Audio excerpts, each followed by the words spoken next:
আসসালামু আলাইকুম। আজকের আলোচনাটা মানে একটু অন্যরকম হতে চলেছে। আমরা সাধারণত যাকে সফলতা বলি, ধরুন ভালো চাকরি, বাড়ি, গাড়ি, সামাজিক প্রতিষ্ঠা, এই যে ধারণাগুলো, এগুলোকে চ্যালেঞ্জ করে এরকম একটা উৎসের গভীরে আমরা আজকে যাব। উৎসটা হলো অধ্যাপক একেএম নাজির আহমেদ এর লেখা সফল জীবনের পরিচয়। বইটা বাংলাদেশ ইসলামিক সেন্টার থেকে প্রকাশিত। আসসালামু আলাইকুম। হ্যাঁ, এই বইটা আসলেই প্রচলিত যে সফলতার ধারণা তার একটু বাইরে গিয়ে একটা নির্দিষ্ট ইসলামী দৃষ্টিকোণ থেকে সফল জীবন কাকে বলে সেটা ব্যাখ্যা করার চেষ্টা করেছে। হুম। আমরা দেখব যে এই উৎসটা জীবনের লক্ষ্য কি বলছে আর সেই লক্ষ্যে পৌঁছানোর পথ হিসাবেই বা কি তুলে ধরছে। আর যেহেতু এটা একটা নির্দিষ্ট পাঠ্যক্রমেরও অংশ, তাই এর একটা বিশেষ প্রেক্ষিত আছে। আচ্ছা, আচ্ছা, তাহলে চলুন এই অন্যরকম পার্সপেক্টিভ বা দৃষ্টিভঙ্গিটা একটু বোঝার চেষ্টা করি। উৎসটা তো মনে হয় শুরু করেছে মানুষের সৃষ্টি আর তাদের চাহিদা নিয়ে, তাই? ঠিক তাই। একদম শুরুতেই উৎসটা বলছে যে আল্লাহ মানুষকে সৃষ্টি করেছেন আর তাদের মধ্যে দিয়েছেন নানা রকমের চাহিদা, একদম মৌলিক চাহিদাগুলো, খাদ্য, বস্ত্র, বাসস্থান, তারপর ধরুন জ্ঞান, নিরাপত্তা, এই সবই। হুম। আর মজার ব্যাপার হলো এই যে চাহিদাগুলো, এগুলো পূরণের জন্য যা যা দরকার সেই সব উপকরণও কিন্তু তিনিই পৃথিবীতে দিয়ে রেখেছেন। প্রয়োজনটাও তার সৃষ্টি, আবার পূরণের উপায়ও তিনিই দিয়েছেন। বাহ। আর মানুষকে দিয়েছেন জ্ঞান, বুদ্ধি, কর্মক্ষমতা, যাতে তারা এই উপকরণগুলো আল্লাহর দেওয়া জিনিসগুলো আহরণ করতে পারে, সেগুলোকে নিজেদের কাজে লাগাতে পারে, রূপান্তর করতে পারে। অর্থাৎ প্রয়োজনও আল্লাহর সৃষ্টি, আবার তা পূরণের উপায়ও তিনিই দিয়েছেন। এই যে প্রয়োজন পূরণের উপায় বা উপকরণ, এটাকে কি উৎসতাতে রিজক বলা হচ্ছে? একদম। এই রিস্ক শব্দটা বা এই ধারণাটা এই উৎসের একটা কেন্দ্রীয় বিষয়। এটা কিন্তু শুধু টাকা পয়সা বা খাবার নয়, ও আচ্ছা। বরং মানুষের বেঁচে থাকার জন্য, বিকাশের জন্য যা যা দরকার সবকিছুই এর মধ্যে পড়ে। যেমন ধরুন বাতাস, এটা তো আমরা এমনিতেই পাচ্ছি, তাই না? হ্যাঁ, তা তো বটেই। আবার কিছু জিনিসের জন্য হয়তো একাই চেষ্টা করা যায়, কিন্তু অনেক কিছুর জন্য, যেমন ধরুন খাদ্য উৎপাদন বা সেটা প্রস্তুত করা, এগুলোর জন্য পারস্পরিক সহযোগিতা লাগে, আর আল্লাহর সৃষ্টিকে জ্ঞান আর শ্রম দিয়ে বদলাতে হয়। বুঝতে পারছি। কিন্তু এই রিস্ক পাওয়ার ব্যাপারে আমাদের মানুষের দায়িত্বটা কি? আমরা কি শুধু অপেক্ষা করব, নাকি এর জন্য চেষ্টা করতে হবে? উৎস কি বলে এই নিয়ে? উৎস এখানে একটা দুটো সংগ্রামের কথা বলছে, যা একজন বিশ্বাসী জীবনে থাকেই। প্রথমটা হলো হালাল বা বৈধ পথে জীবিকা অর্জন করা, সেটার জন্য চেষ্টা করা। আচ্ছা। আর দ্বিতীয়টা হলো আল্লাহর দেওয়া যে জীবন বিধান দিন, সেটা সমাজে প্রতিষ্ঠা করার জন্য সংগ্রাম করা। উৎস কিন্তু জোর দিয়ে বলছে ইসলাম ওই সংসার ত্যাগ বা বৈরাগ্যবাদ, যাকে বলে রাহবানিয়াত, সেটা সমর্থন করে না। হুম হুম। বরং আল্লাহ যে শোভা দিয়েছেন, যে পবিত্র রিস্ক দিয়েছেন, সেগুলো উপভোগ করতে উৎসাহিত করে, বিশেষ করে বিশ্বাসীদের জন্য। তার মানে জীবিকার জন্য চেষ্টা করাটা, এটাও একটা ধর্মীয় কাজের ধর্মীয় দায়িত্বের মধ্যেই পড়ে যাচ্ছে। অবশ্যই, অবশ্যই। কুরআন শরীফের বেশ কয়েকটা জায়গায়, যেমন ধরুন সূরা আল মুলক বা সূরা আল জুমুয়াতে স্পষ্ট করে বলা হয়েছে, পৃথিবীতে ঘুরে বেড়াও, আল্লাহর দেওয়ার রিস্ক খোঁজো। আচ্ছা। নিজের হাতের উপার্জন, সৎ ব্যবসা, এগুলোকে খুব উৎসাহিত করা হয়েছে। এমনকি একটা হাদিসে তো ফরজ ইবাদতের পর হালাল রুজি খোঁজাকেও ফরজ বলা হয়েছে। বলেন কি? হ্যাঁ, তবে এই চেষ্টার পাশাপাশি আর একটা গভীর বিশ্বাস রাখতে হয়। সেটা কি? সেটা হলো এই রিস্কের চূড়ান্ত নিয়ন্ত্রক এবং মূল উৎস কিন্তু আল্লাহই। তিনি আর রাজ্জাক, সর্বোত্তম রিস্কদাতা। তার হাতেই সবকিছুর ভাণ্ডার আছে। আর তিনি একটা নির্দিষ্ট পরিকল্পনা অনুযায়ী সেটা বন্টন করেন। হুম। তিনি কাকে কতটুকু দেবেন সেটা তিনিই ঠিক করেন। কাউকে হয়তো অনেক দেন, কাউকে আবার একটু কম দেন। এখানেই তো একটা প্রশ্ন চলে আসে। যদি আল্লাহই সব নিয়ন্ত্রণ করেন, তাহলে আমাদের এত চেষ্টার ভূমিকাটা কি? আর এই যে কম বেশি হওয়া, প্রাচুর্য বা অভাব, এর কারণটাই বা কি? খুব ভালো প্রশ্ন। দেখুন, উৎসটা বলছে এই যে কম বেশি হওয়া, এটাও আসলে আল্লাহর পক্ষ থেকে একটা পরীক্ষা। পরীক্ষা? হ্যাঁ, পরীক্ষা। ধরুন সম্পদ, ক্ষমতা বা স্বাস্থ্য, মেধা, এসব কিছুই দিয়ে তিনি পরীক্ষা করেন যে বান্দা কি কৃতজ্ঞ হয়, শুকরিয়া আদায় করে, নাকি অকৃতজ্ঞ হয়ে যায়। আচ্ছা। আবার উল্টো দিকে অভাব দিয়ে বিপদ আপদ দিয়েও পরীক্ষা করেন, দেখেন যে বান্দা ধৈর্য ধরে কিনা, আল্লাহর সিদ্ধান্তে সন্তুষ্ট থাকে কিনা। সূরা আল ফাজরের আয়াতে এই ব্যাপারটা খুব পরিষ্কার করে বলা আছে। মানুষ তো প্রায়ই ভাবে টাকা পয়সা মানে সম্মান আর অভাব মানে অসম্মান, কিন্তু উৎসের দৃষ্টিতে দুটোই পরীক্ষা। খুবই গুরুত্বপূর্ণ কথা। তাহলে কি এমনটা বলা যায় যে যারা আল্লাহর প্রতি অনুগত থাকে, তাকে ভয় করে চলে, তাদের জন্য রিস্ক পাওয়াটা সহজ হয়? উৎসটাও অনেকটা সেরকমই ইঙ্গিত দেয়। এখানে তাকওয়া বা আল্লাহ সচেতনতা, এই ধারণাটা খুব জরুরি। সূরা আত-তালাকের আয়াত উল্লেখ করে বলা হচ্ছে যে আল্লাহকে ভয় করে চলে, মানে তাকওয়া অবলম্বন করে, আল্লাহ তার জন্য কঠিন অবস্থা থেকে বের হওয়ার পথ করে দেন আচ্ছা। এবং এমন জায়গা থেকে রিস্কের ব্যবস্থা করেন যা সে হয়তো ভাবতেও পারে না। আবার উল্টোটাও আছে। কোরআনে সূরা তোহায় বলা হয়েছে যে আল্লাহর স্মরণ থেকে মুখ ফিরিয়ে নেয়, তার জীবনটা সংকীর্ণ হয়ে যায়, মানে পেরেশানিতে ভরে যায়। তার মানে অভাব বা পেরেশানি আসতে পারে? হ্যাঁ, তবে এটাও মনে রাখতে হবে, ঈমানের পরীক্ষা হিসেবে আল্লাহ কিন্তু সাময়িকভাবে অভাব বা বিপদ দিতেই পারেন, সেটা আবার অন্য বিষয়। বুঝতে পারছি। তার মানে রিজকের চেষ্টার সাথে আল্লাহর উপর ভরসা এবং তার বিধান মেনে চলার একটা গভীর সম্পর্ক আছে। আচ্ছা, আপনি শুরুতে যে দ্বিতীয় সংগ্রামের কথা বলছিলেন, আল্লাহর দিন বা জীবনবিধান প্রতিষ্ঠা করা, সেটার সাথে রিজকের সম্পর্কটা কি? উৎসটা বলছে, দেখুন, আল্লাহ মানুষকে শুধু সৃষ্টি করেই ছেড়ে দেননি, তাদের জন্য একটা পূর্ণাঙ্গ জীবন বিধানও দিয়েছেন, যেটাকে আমরা ইসলাম বলি। হুম। আল্লাহ চান মানুষ যেন নিজেদের ইচ্ছায় এই বিধানটা মেনে চলে, পৃথিবীতে শান্তি আর ন্যায় প্রতিষ্ঠা করে। এই কারণেই তো কুরআনে মানুষকে আল্লাহর খলিফা বা প্রতিনিধি বলা হয়েছে। হ্যাঁ, শুনেছি। আর এই প্রতিনিধিদের মূল কাজ বা জীবন মিশনটাই হল একামাতুদ্দিন, মানে আল্লাহর দেওয়া সেই জীবনবিধান প্রতিষ্ঠা করা। ইকামাতুদ্দিন বা দিন প্রতিষ্ঠা, এই ধারণাটা যদি একটু খুলে বলেন, এর মানে কি শুধু নিজের ধর্ম পালন করা, নাকি এর চেয়েও বড় কিছু? উৎস অনুযায়ী এটা অবশ্যই ব্যক্তিগত গণ্ডির চেয়েও বড়। এর মধ্যে নিজের জীবনে আল্লাহর বিধান মানা যেমন আছে, তেমনি সমাজ এবং রাষ্ট্রে সেই বিধান অনুযায়ী ন্যায় আর কল্যাণ প্রতিষ্ঠা করার জন্য চেষ্টা করা, সংগ্রাম করা, সেটাও এর অংশ। আচ্ছা। সূরা আর সূরার একটা আয়াত উল্লেখ করে উৎসটা বলছে। দেখুন, নূহ আলাইহিস সালাম থেকে শুরু করে একদম মুহাম্মদ সাল্লাল্লাহু আলাইহি সাল্লাম পর্যন্ত সব বড় বড় নবীকেই কিন্তু এই দিন প্রতিষ্ঠার নির্দেশ দেওয়া হয়েছিল। তবে হ্যাঁ, এই প্রতিষ্ঠা কিন্তু জোর জবরদস্তি করে নয়, বরং প্রজ্ঞা দিয়ে সুন্দর উপদেশের মাধ্যমে করার কথা বলা হয়েছে। তাহলে উৎসের দৃষ্টিতে জীবনের এই দুটো দিক, মানে একদিকে হালাল রিজক খোঁজা আর অন্যদিকে দিন প্রতিষ্ঠার সংগ্রাম, এই দুটো মিলেই কি একটা সফল জীবন তৈরি হয়? ঠিক এই পয়েন্টটাতেই উৎসটি সফল জীবনের পরিচয়, এই শিরোনামটা সার্থকতা খুঁজে পায়। আমরা সাধারণত যাকে সফলতা ভাবি, মানে টাকা পয়সা, ক্ষমতা, নামডাক, উৎস বলছে কোরআনের মাপকাঠিতে সফলতা কিন্তু সম্পূর্ণ অন্য জিনিস। কোরআন আল মুফলিহুন, অর্থাৎ সফলকাম ব্যক্তিদের কিছু নির্দিষ্ট বৈশিষ্ট্যের কথা বলেছে। সেই বৈশিষ্ট্যগুলো কি কি, যদি একটু মূল বিষয়গুলো বলেন সংক্ষেপে? ২ নম্বর হল পরকালে যে জবাব দিতে হবে সেই ভয় রাখা এবং সেই অনুযায়ী জীবনটাকে সাজানো। হুম। ৩ নম্বর, আল্লাহ এবং তার রসূল সাল্লাল্লাহু আলাইহি ওয়াসাল্লাম যা আদেশ বা নিষেধ করেছেন সেটা বিনা দ্বিধার মেনে নেওয়া। হুম। ৪ নম্বর, খুব একাগ্রতার সাথে ইবাদত করা, যেমন ধরুন সালাত, এবং আর্থিক ত্যাগ স্বীকার করা, যেমন জাকাত দেওয়া বা আল্লাহর পথে এমনিতেও খরচ করা, যাকে ইনফাক বলে। আচ্ছা।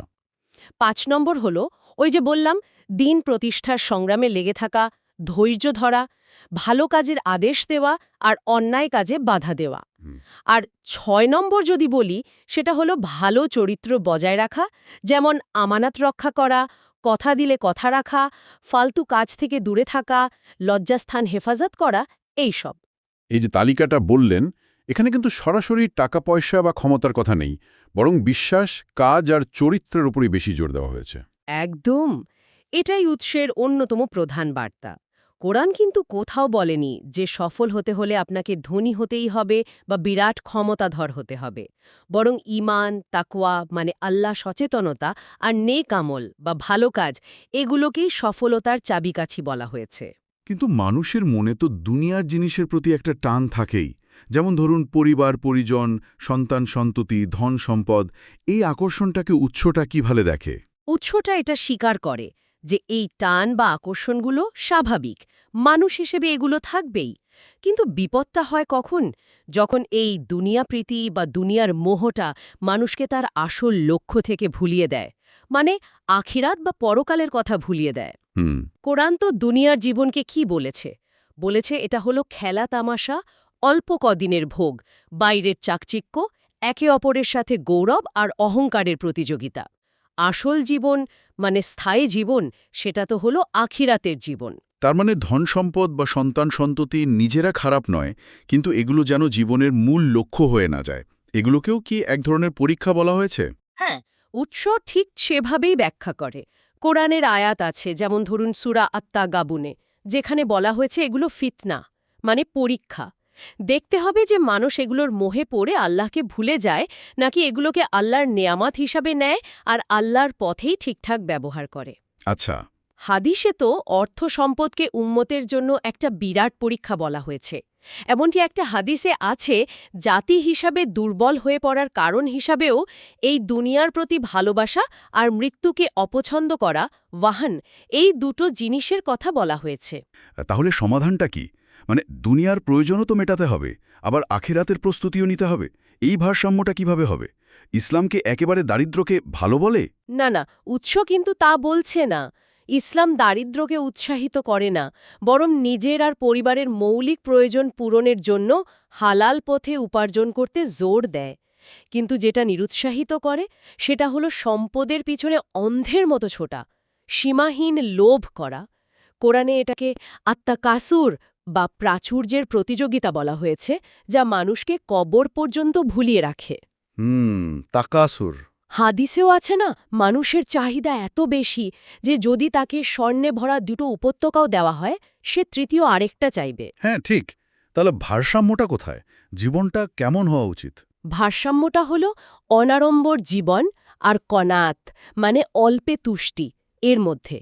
একটা হাদিসে বলা হয়েছে সেই লোকটাই সফল যে ইসলাম গ্রহণ করেছে, তার প্রয়োজন মাফিক রিস্ক তাকে দেওয়া হয়েছে, আর আল্লাহ যা দিয়েছেন তাতেই সে সন্তুষ্ট থেকেছে। বাহ! আর মানে একটা হাদিসে মানুষের একদম মৌলিক অধিকার হিসাবে বলা হয়েছে বসবাসের জন্য একটা ঘর, লজ্জা ঢাকার জন্য কাপড়, আর খাবার জন্য রুটি ও পানি। এগুলো হলো বেসিক।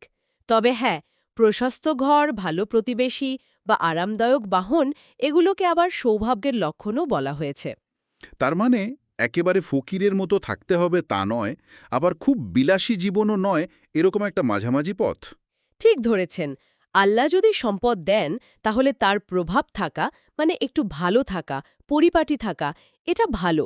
কিন্তু বিলাসিতা বা আরবিতে বলে আত্মানাউম, সেটা করতে নিষেধ করা হয়েছে। কেন? বিলাসিতায় অসুবিধা কি? কারণ উৎস অনুযায়ী বিলাসিতা মানুষকে আরামপ্রিয় করে তোলে, অলস বানিয়ে দেয় আর আখিরাতের চিন্তা থেকে দূরে সরিয়ে নেয়। বরং অনাড়ম্বর জীবন, যেটাকে হাদিসে আল বাদাদা বলা হয়েছে, সেটাকে ঈমানের অংশ বলা হয়েছে। দুনিয়াতে থাকতে বলা হয়েছে একজন মুসাফির বা পথিকের মতো। মুসাফিরের মতো? হ্যাঁ, অল্পে তুষ্টি, এমন একটা গুণ যা লোভকে নিয়ন্ত্রণে রাখে আর মনে শান্তি এনে দেয়। এই যে অনাড়ম্বর জীবনের কথা বলা হচ্ছে, এর কি কোনো বাস্তব উদাহরণ উৎসটিতে দেওয়া হয়েছে? কাদের জীবন এমন ছিল? হ্যাঁ হ্যাঁ, বেশ কিছু উদাহরণ দেওয়া হয়েছে, বিশেষ করে ইসলামের একদম প্রথম দিককার সোনালী যুগ থেকে। যেমন ধরুন স্বয়ং রাসূলুল্লাহ সাল্লাল্লাহু আলাইহি ওয়াসাল্লাম।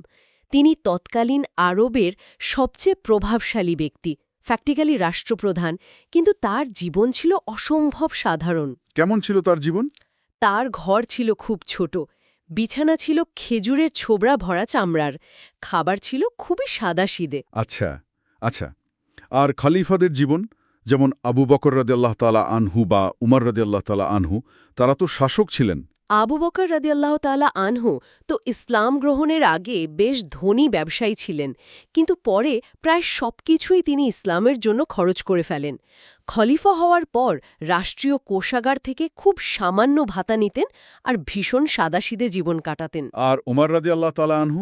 উমর রাদিয়াল্লাহু তাআলা আনহুর কথা তো আরও বিখ্যাত। তিনিও খালিফা হিসাবে খুব সাধারণ জীবন যাপন করতেন। তার পোশাকে যে তালি লাগানো থাকত সেই ঘটনা তো অনেকেই জানেন। হ্যাঁ, শুনেছি। আচ্ছা, অন্যান্য ধনী সাহাবীদের ক্ষেত্রেও কি একই রকম দেখা যায়?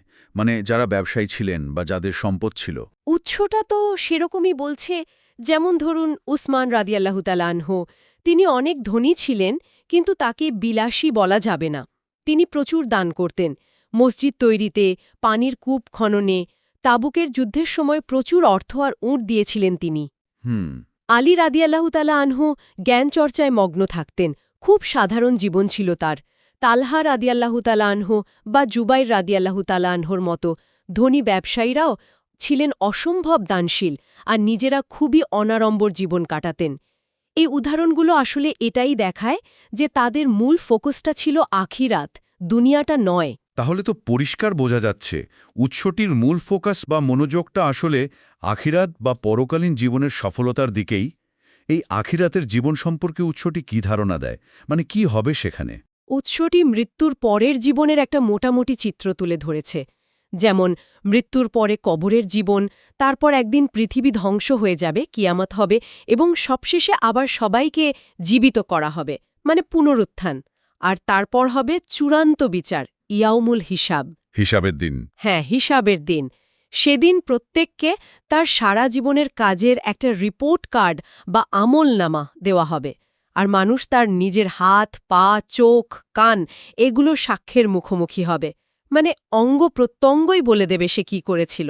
বলেন কি? হ্যাঁ, আর বিচারের মূল ভিত্তি হবে নিয়ত, মানে কাজটা কি শুধু আল্লাহর জন্য করা হয়েছিল নাকি অন্য কোনো উদ্দেশ্যে, যেমন সুনাম বা খ্যাতির জন্য, সেটার উপর বিচার হবে। আর এই বিচারের ফাইনাল রেজাল্ট কি? চূড়ান্ত পরিণতি দুটো, হয় জাহান্নাম নয়তো জান্নাত। উৎসটিতে জাহান্নামের শাস্তির একটা ভয়াবহ বর্ণনা দেওয়া হয়েছে। খুব তীব্র আগুন, কষ্টদায়ক পানীয়, খাবার, এইসব। এটাকে চরম ব্যর্থতা হিসেবে দেখানো হয়েছে। আর জান্নাত নিশ্চয়ই এর বিপরীত। একদম। জান্নাতকে চিত্রিত করা হয়েছে একটা অনাবেল সুখ শান্তির জায়গা হিসেবে, যেখানে থাকবে অফুরন্ত নিয়ামত, সুন্দর বাগান, ঝর্ণাধারা, সুস্বাদু খাবার, দারুণ সব বাসস্থান, চিরস্থায়ী যৌবন আর স্বাস্থ্য। বাহ! আর সবচেয়ে বড় যে প্রাপ্তি, সেটার কথাও বলা হয়েছে, সেটা হলো আল্লাহর দর্শন লাভ করা। এই জান্নাত লাভ করা, এটাকেই উৎসের আসল এবং চূড়ান্ত সফলতা হিসেবে চিহ্নিত করেছে। সূরা আল হাশরের একটা আয়াতও উদ্ধৃত করা হয়েছে যে জান্নাতি আর জান্নাতি সমান নয়, জান্নাতিরাই হল প্রকৃত সফল। তার মানে উৎসের দৃষ্টিতে জীবনের আসল দৌড়টা আসলে এই ফাইনাল সাকসেস বা চূড়ান্ত সফলতার দিকেই হওয়া উচিত। ঠিক তাই।